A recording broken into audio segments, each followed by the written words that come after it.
My name is Johanna McDonald and I'm the proprietor of the Rein Equestrian Centre, and I'm a British Horse Society Senior Eventing Coach.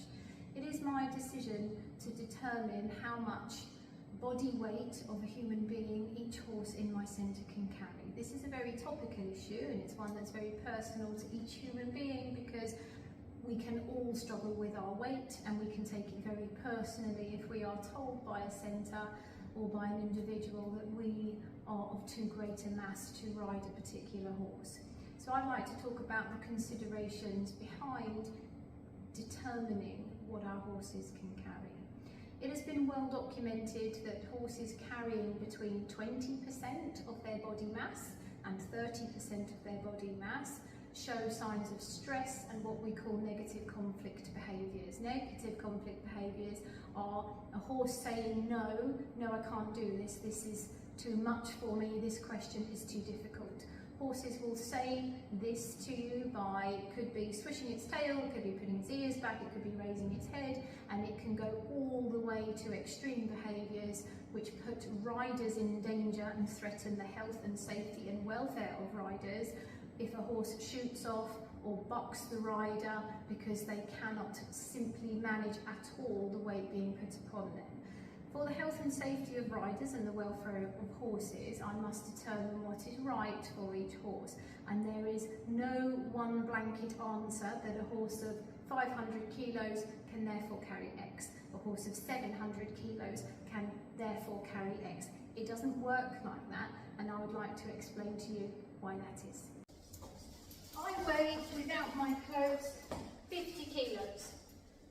A horse isn't going to carry me without my clothes, so I have riding boots on, I have a body protector on, I've got my jumpers, there could be a coat, my horse will be wearing a bridle, a saddle, a numnah, a breastplate, stirrup irons, stirrup leathers.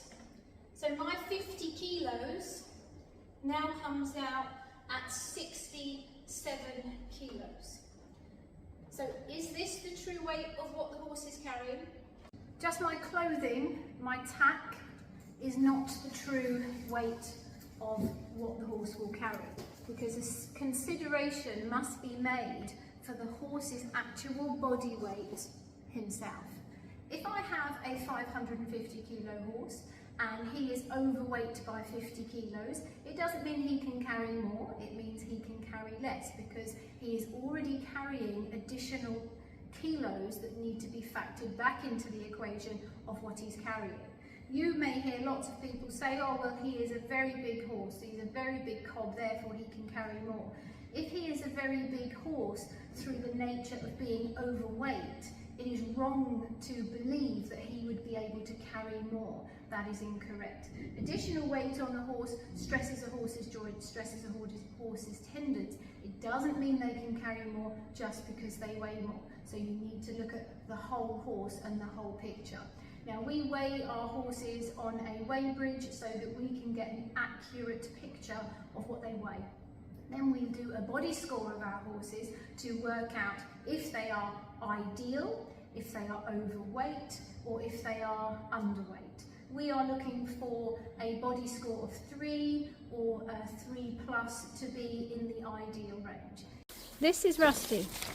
He is my 20-year-old Dutch warm blood. He is 16 hands 3 and he weighs 650 kilos.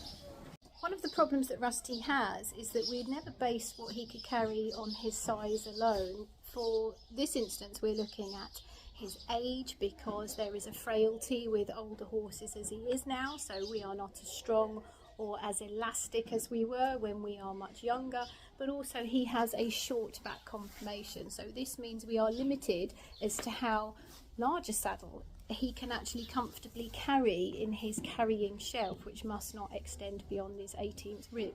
So with those things in mind, Rusty only carries 12.5% of his body weight. Other considerations that come into play for us when deciding what each individual horse can carry will be their conformation. Horses with long backs are predisposed to weakness in their backs. Horses whose hocks are camped out behind them do not bear their weight evenly over all 4 legs. Horses with upright pasterns do not absorb concussive forces very well and do not carry weight very easily. This is Sadie. She's a cob of mine who is 15 hands, and her ideal weight is 500 kilos.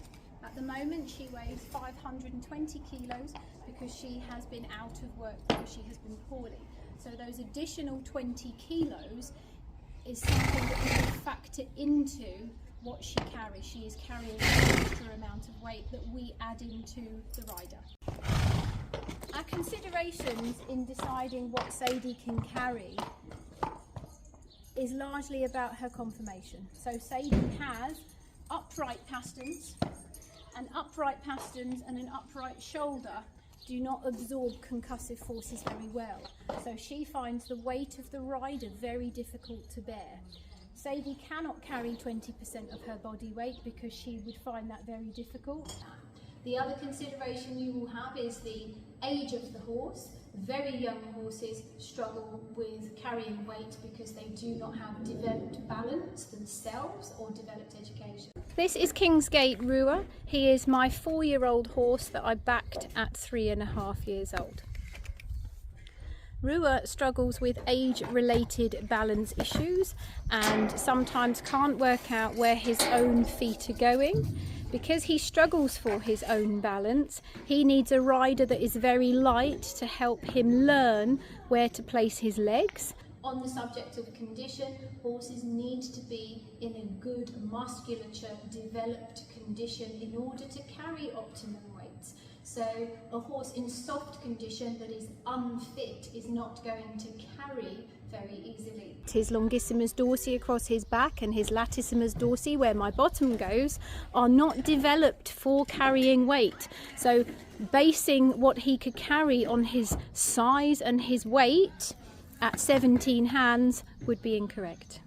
From looking at a few of the horses, you can easily understand how we take a horse's conformation, his age, his condition, his ability, his balance, into every calculation when deciding what can safely be carried. Human weight is magnified if you land heavily on a horse, if you shove your bottom around.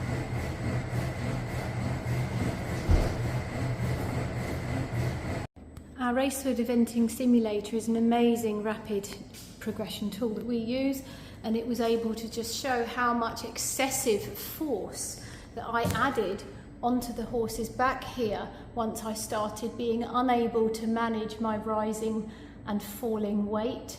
You are trying to keep your balance on an animal who needs to keep his balance. So riders need to be as fit as they possibly can to allow the horse to stay in balance. If the horse is knocked out of balance by a rider learning to ride, or a rider having a moment they hadn't foreseen, you will knock your horse out of balance, and he needs more strength and more stamina to recover that. Horses at my centre operate on a carrying basis between 10 and 15% of their body weight. When you carry people that are learning on a regular basis and their weight is magnified across my horses' backs, they feel like at times and moments that they are carrying more weight than they actually are. So hopefully this gives you a good understanding of why we need to weigh all clients that come into the centre, why we need to weigh growing children on a regular basis, and why we need to keep your weight up to date regularly. Horses' weight can fluctuate when they have time off.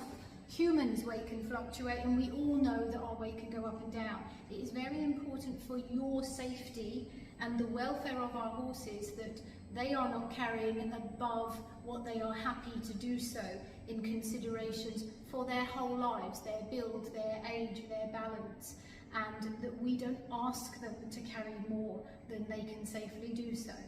Your safety is paramount to us, and we do not want to induce negative conflict behaviours in our horses because we have unknowingly put additional weight on them that they struggle to manage.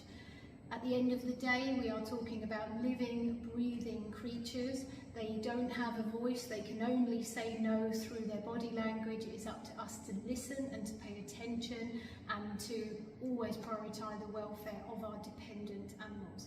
Thank you for listening.